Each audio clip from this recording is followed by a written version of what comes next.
Hey folks.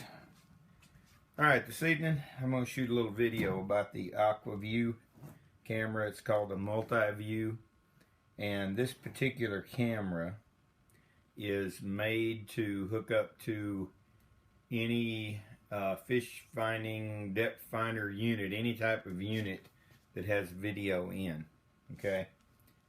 Alright, in my case I run it on a Lowrance. I've actually used it on an HDS 12 and an HDS 7, excuse me, HDS 9.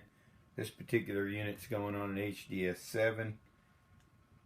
When I posted some pictures that I had made with this camera a couple of weeks ago,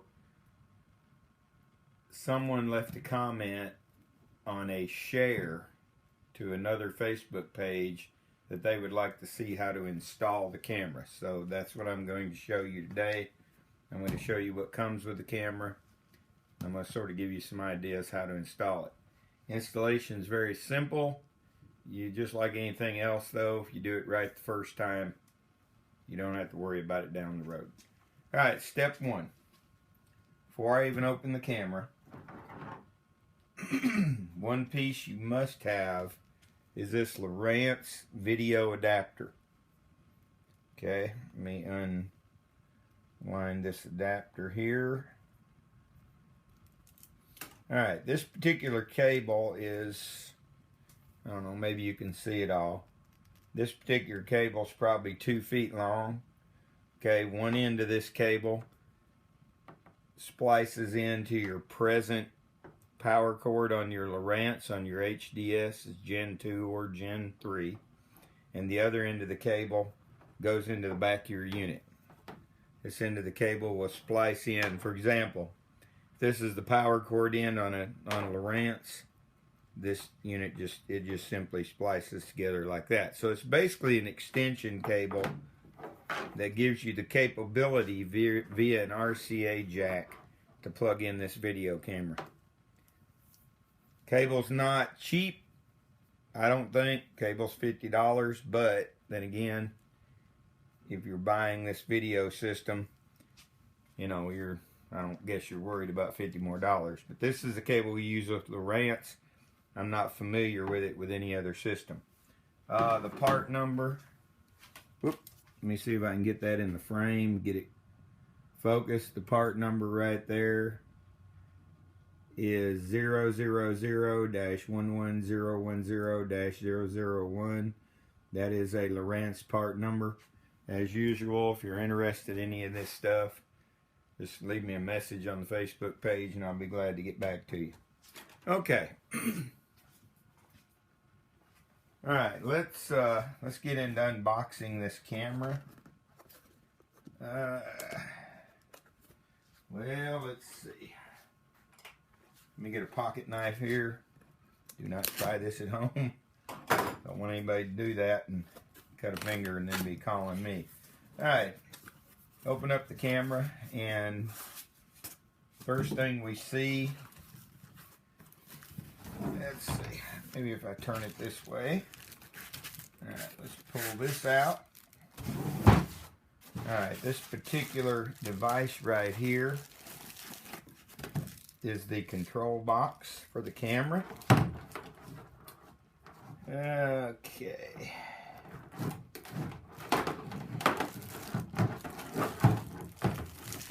I know y'all enjoy seeing me struggling opening all this stuff. Alright, here we go. Alright, this is your control box. Okay. Power cord. Power cord is several feet long. I'm not exactly sure how long it is, but it's several feet long. Yeah, I don't know.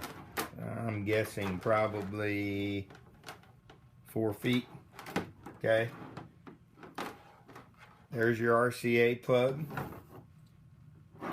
This RCA plug off your adapter cable, your power adapter cable.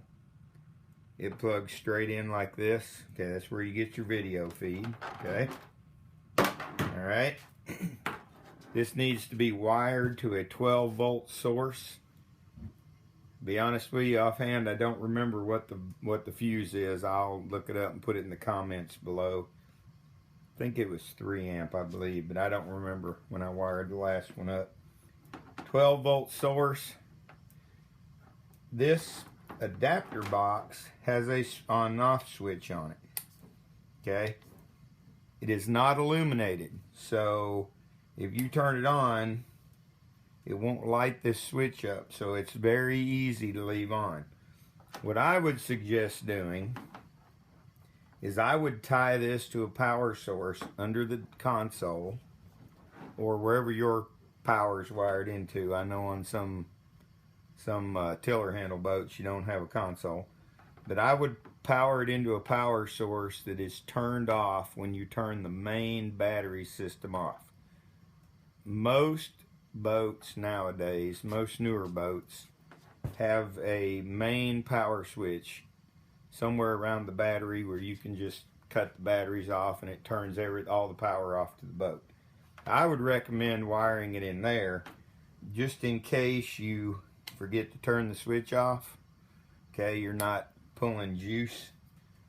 Okay, now look, if you don't have that battery switch, not all boats do, you can either wire this into a switch somewhere on the console, or you can simply turn it off every time. All right, that's my recommendation though. If you have that master switch, wire this into something on your boat that is controlled by that master switch, and that will shut it off every time you shut the master switch off. Don't forget, fuse holder, spade type fuse holder, 3 amp fuse, I do believe, hot wire. It goes in the hot wire, and then it goes to your power source. Let's look at the box here real quick. We got off and on, of course. Okay, this little dial right here, notice it says minimum, maximum. Right in the middle it says LEDs. It turns the LEDs off and on the camera. And I'll show you those in just a second. Alright, so that's your control box. Completely waterproof. I don't see any reason you couldn't mount it out in the weather. I normally try to slide these up under the console somewhere where the person running it can just reach down and control it up under the console, but I don't see any reason you can't put it out in the weather. Everything about it is completely waterproof. Alright? Alright, getting deeper in, we will dump this out on the table. Oops. Okay. Alright. Alright, several pieces here. Okay, let's get all this junk out of the way. Alright, several pieces here. Let's see. Obviously, this is your camera. Okay? Shaped like a fish. On my Facebook page, I have a image of a turtle that I took with this camera, and the turtle actually came up and started popping the camera. I assume he was trying to eat it. Alright, but it's shaped like a fish. The cable is reinforced. Helps if I take the little wire tie off. Yeah, come on. Alright. Cable's reinforced. You simply drop it overboard, hold it by the cable. Won't hurt the camera at all. Okay, in this bag right here, we have 2 big pieces of lead. Now that lead is weight to take your camera down, hold it steady in current. If you look in this bag right here, we have some mounting bolts, a couple of different sizes of mounting bolts. Alright, I think, whoops. Okay, that lead simply goes shoot, I've even got it on mine. There we go. It simply mounts like this right here. You take the bolt, run the bolt through it like so. Okay, like so. And that gives you weight. Like I said, that gives you weight for the camera. You know, in current, it helps stabilize it, take it down faster depending on how deep you're going to use the camera. But that's what that lead's for right there. Okay, there's two pieces of it. I'm not exactly sure what it weighs. Both pieces together feel like they give you a pound or so. The bolts are long enough that if you decide you want to, you can actually put both pieces of lead on there. Let me tell you, when you've got this situation right here where you have both pieces of lead on that camera, to make sure I'm still in frame, that's a pretty good hunk. Now, those of you that have never used one of these cameras, the way you rotate these cameras is you twist them like so. Okay, you twist them between your thumb and your finger, you twist your hand. The more weight you have on there, the harder it is to twist underwater, but the more stable the image is. So you're going to have to experiment with it depending on your depth and find the amount of weight that works for you. Personally, I use mine without any weight because in my lakes, you normally can't see below 20, 25 feet anyway. So at that depth, the camera's good and stable. I can put it between my finger and my thumb, and I can twist it, or I can twist it with my hand either way. All right? The other accessory is a little fin for your camera. Now, I don't know if you can see that or not. Let me see if I can see the camera. Yeah, I guess you can tell that's offset. All right. There's an offset in there, and that offset, oops. Okay, that offset simply goes like so, and you just, once again, use a small bolt, and let's see, you drop that small bolt in, make sure I've got it. Oop, I think I need to, hello, there we go. One side of the offset goes on one side of the mounting position, and one side goes on the other side. I'm going to throw these bolts on there for you real quick so that we can look at this thing. And these are nylon locking. Okay. Alright, and there we go. There's what the fin looks like on the camera. See if I can get it in the frame. Oh yeah. Now, I originally did not use the fin on my camera. But what I have found is there's a couple of reasons to use it. In my situation, I have a Terrova trolling motor on the front of my boat, and I have this at the console. So a lot of times I'll put the Terrova overboard, have my remote in my hand, and as I troll along, this fin helps stabilize the camera. Another thing you'll notice, if you can see here, whoop, you got a little notch right here. Now what that little notch is for, that little notch is to put the cable in so that you can hang the camera down like this. Okay, so if you want to drop it down on top of a brush pile, I would assume in lakes that are more clear, you could drop it down, you know, brush pile around docks or whatever, and you could actually see the fish. You know, I have actually seen crappies come in and hit the jig holding it like this. Funny thing I've figured out, and I find this sort of comical, is if you drop that camera down like this, fish will actually swim in there and look at it. It's like they're curious, what kind of fish is that? If you hook that cable like this, as it drops down closer to them, they're gone. They're out of there. So, you know, I guess they perceive this as a danger.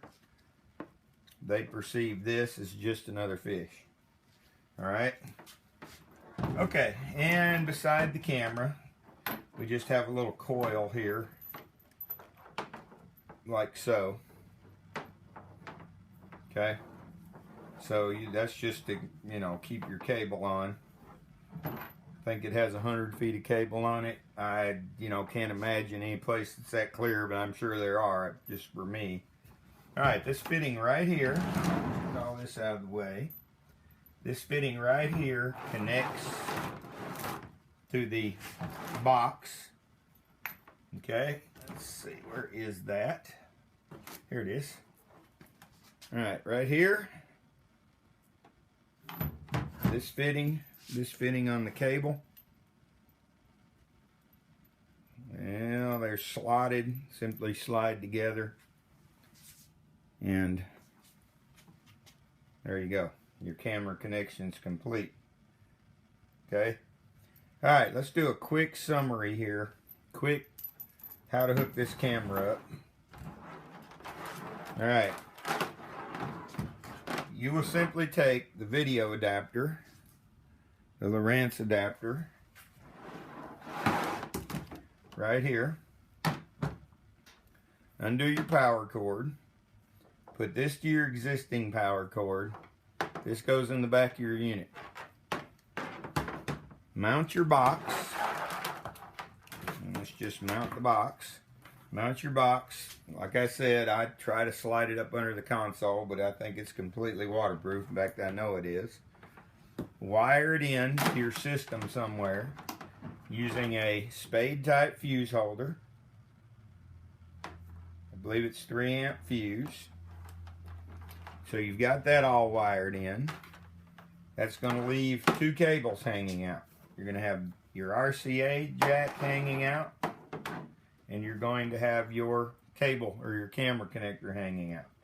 So at that point, you get ready to use the camera, or if you want to leave it permanently attached, plug in the RCA jack, come around here to your cable connector, plug that in, turn your camera on. On your Gen 3, you go to the main menu, touch video, boom. Your camera pops up and you can find some fish. Or, as I'm finding out, you can also use it to take a good close look at what you're looking at on your side scan, down scan, sonar. I do a lot of video and a lot of training work with folks, and it's still, you know, it's amazed me what I've already learned, what I've figured out using my camera. So, if you are interested in one of these AquaView cameras, once again, this is the multi-view camera system. If you're interested in one of these, take a look at our website. Send me a message on Facebook. I think the camera's around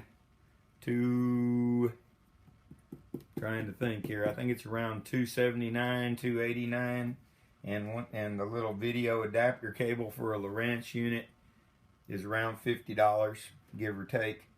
So if you're interested, give us a call or send us a message, and we'll price you out one of these. Great company to work with.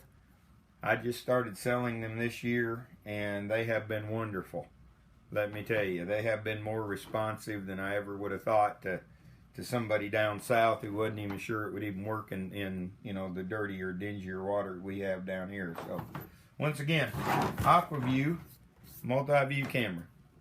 Hope this video helped you guys that were wondering how all of this hooked up. And if you have any questions, leave them in the comment section below, and I'll try to answer them for you